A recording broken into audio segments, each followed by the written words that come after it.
আসসালামু আলাইকুম কেন শুনবি এক গুণা যে গেলাম দেখা পেলাই আর আতর বানান্নে আমর আচার বুঝুন না এই আমি গুনোর হাইটে বাজি আতিয়ান রফা দফা হয়ে গিয়ে গো কিনলে আমার বোটটা বাঁধাই ফেলাই মানে আমার বড় হয়ে গিয়ে যায় কুটতে বহুত থষ্ট এই শক্ত শক্ত আমি গিন মানে বহুত থষ্ট লাগি তো কুড়ি টুড়ি লই রে হলুদ লবণ দি মাখি রে কিন দিলাম যে কি সরিষে বাটা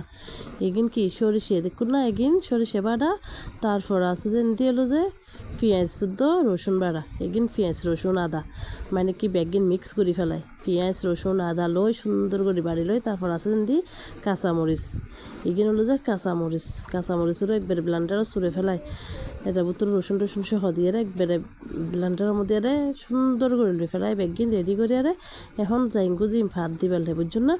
ই নাই সুন্দর করে আরে মানে আর মাখার হয় আবার কি রোদত ফুয়ের ন তেলত থসাই বানাইম দিগিন এবার মশলা বেগিন দিয়ে তেলের মধ্যে হসাই ফেলাইম তেল গরম করি আর ফাঁসফোড়ন দি এই মশলা গিন হসাই আর দিম যে মরিচুর গুঁড়ি তারপরে দিম যে হলুদের গুঁড়ি তারপরে দিম যে মানে কি মশলার গুঁড়ি লবণ এই আমি গিন ঢালি দিলাম আমি গিন ঢালি একবারে সুন্দর করে লাড়ি সারি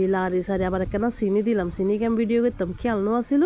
এতার লাই ভিডিও করে না পারি চিনি দিয়ানোর পরে আরও সুন্দর কালার আই গিয়ে গো মানে আচার এই বাবু টক মিষ্টি জাল ইবে মানে আর আচার বহুত পছন্দ করে মানে আরো বহুত পছন্দ এই আচার শিখি যে আবার আম্মার তো না আম্মা বানায় যে আচার এবে মানে আম্মার হাতের রেসিপি হলে লাগি জানাবেন আল্লাহ হাফেজ।